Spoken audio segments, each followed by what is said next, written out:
난 정치 모른다. 네, 누가 한 얘기인지 좀 보겠습니다. 네. 청탁 및 정치권 로비 의혹의 최종 결재자로 지목이 된 한학자 통일교 총재가 오늘 새벽 3시가 넘어서 구속이 됐습니다. 법원의 이유, 증거 인멸 염려가 있다라는 거였었는데 한학자 총재 어제 영장실질심사 받으러 들어가고 나오는 모습 같이 좀 보고 올까요?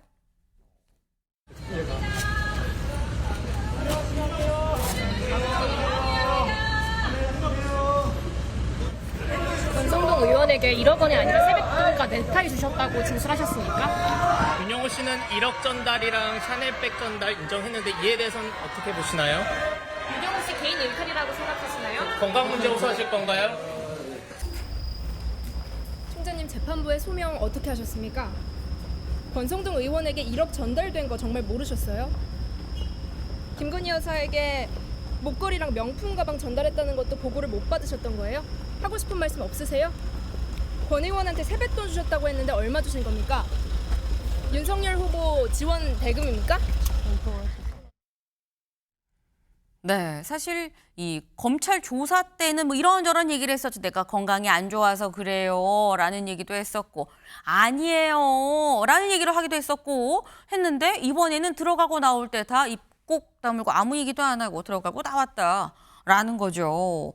근데 어제 그러니까 오늘이죠. 오늘 새벽 3시가 넘은 시가 구속이 되는데 구속이 된 직후에 입장문이 나왔습니다. 뭐라고 했느냐. 법원의 판단을 겸허히 받아들여 앞으로 수사에 성실히 임해서 진실을 규명하고 교단의 신뢰 회복에 최선을 다하겠다. 국민 여러분께 심려를 끼쳐서 진심으로 사과드립니다. 라고 얘기를 했다라는 겁니다. 근데 이걸 보면 이창근 위원님, 구속을 약간 예감했나라는 생각이 좀 드는 게 입장문이 거의 바로 나오긴 했어요. 근데 이제 법원의 최후 진술도 그렇고 입장문도 그렇고 보면은 개인의 일탈로 계속 간주하는 것 같습니다. 본인이 구속을 설사 예감했다 하더라도 끝까지 견제하는 것은 통일교의 조직적인 그러한 어떤 지원은 아니고 본인의 승인이 아니다. 개인의 일탈로 인해서 이렇게 됐기 때문에 본인은 무관하다 하는 것을 지속 표명하는 거겠죠. 하지만 중요한 것은 공소장에도 있었고 2019년경에 본인이 한 얘기도 있는 것이 대한민국 헌법 20조에는 국교는 없고 정치와 종교는 분리되어야 한다고 명시가 돼 있어요. 하지만 본인은 국가의 운영이 종교적 이념에 의해서 운영돼야 되고 실현돼야 된다. 그런 입장을 표명했지 않습니까? 그렇다면은 정교 일치를 주장하는 거거든요. 그걸 유추해서 봤을 때는 개인의 일탈이 아니라 통일교가 조직적으로 개입했다는 것을 반증하는 거겠죠.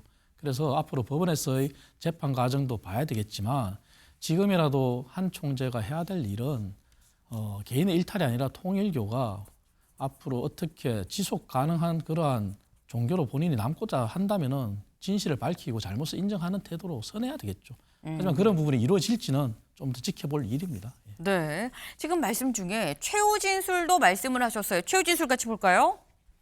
네, 최후 진술 뭐라고 얘기를 했느냐 같이 보겠습니다. 네, 내 식구였던 사람이 일을 벌였다. 온 나라가 떠들썩하게 돼서 송구하다. 특검에 출석해서 진솔하게 말했다. 내가 책임자니까 향후 수사에 협조하겠다라고 얘기를 하면서 나는 초종교적 지도자며 세상의 평화를 전하는 데 평생을 바쳤다. 그래서 크렘린 공회에서 수천 명이 모인 가운데 강연도 했고 북한의 김일성과도 만났다. 그리고 나는 한국 정치에 관심도 없고 정치도 잘 모릅니다라고 얘기를 했어요.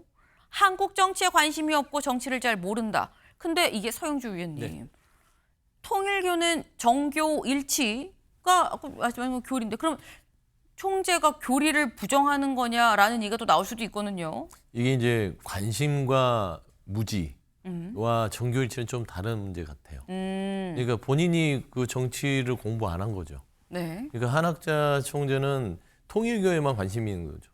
통일교를 중심으로 해서 통일교가 잘 먹고 어떤 이 대한민국의 중심이 되고 통일교의 교세 확장이 본인의 어떤 권력의 상승에 도움이 되기 때문에 난 통일교만 안다. 정치는 그냥 우리 통일교를 위한 하나의 그냥 수단일 뿐이다. 저는 그런 사실로 좀 해석이 되고요. 사실 정치를 모른다는 게 정치권에게 그런 금품이라든지 로비를 할 생각, 그럴 이유가 없다라는 말을 하는 것 같아요. 근데 그게 무슨 변명이 됩니까? 정치를 모르는 것과 로비를 하는 건 별개의 문제죠. 그리고 본인이 직접 하지 않고 밑에 사람들한테 시켰겠죠. 그러니까 몰라도 그런 일은 할 수 있다라는 측면에서는 저는 한학자 총재가 구속이 100% 될 거라고 확증했던 이유는 네. 이분을 풀어주면 통일교에 돌아가서 이 막강한 권력과 재력을 통해서 증거인멸을 할 가능성이 매우 높죠. 저는 그래서 무조건 구속이 될 거라고 생각을 했습니다. 물론 이제 범죄 혐의를 특검이 220조 분량의 여러 가지 공소장을 통해서 잘 뭐 말하자면은 뒷받침을 했던 것이고 네. 돌이켜보면 한학자 총재가 이제 그 개인의 삶을 보면 자업자득 같아요. 과유불급이다. 욕심이 지나쳤다. 그냥 통일교 내에서만 있어야지 왜 정치권으로 나와서 본인들의 교단 자체도 어지럽게 만드냐. 그리고 문선명 씨 돌아갔지만 그분이 그 일곱째 아들 문영진 씨에 대해서 후계자를 지목했는데 네. 본인이 낳은 아들을 쫓아내고 그 아들은 미국에서 이제 다른 종교단체를 하고 또 한학자 씨는 본인의 어떤 이득을 취하기 위해서 이런 일까지 벌이는 거 보면 사실상 과연 이 욕심이라는 게 결국에 자신의 인생을 망치는구나 라는 교훈도 따로 얻게 된다. 그런 말씀을 덧붙이고 네, 있습니다. 서영주 의원님의 개인적인 교훈과 개인적인 생각이었다라고 말씀을 좀 드립니다. 근데 지금 그러니까 요지는 이거예요. 한국 정치에 관심이 없고 정치 잘 모른다는 얘기가 정치권의 줄을 댔다는 거에 반박이 될 수가 있느냐, 그거랑 그거는 좀 다른 얘기 아니냐라고 말씀하셨는데 이창근 의원님 어떻게 보십니까? 사실 이번 특검이 규명해야 될 일은 통일교가 국민의힘에만 이렇게 마술을 뻗쳤냐 이건 아닙니다.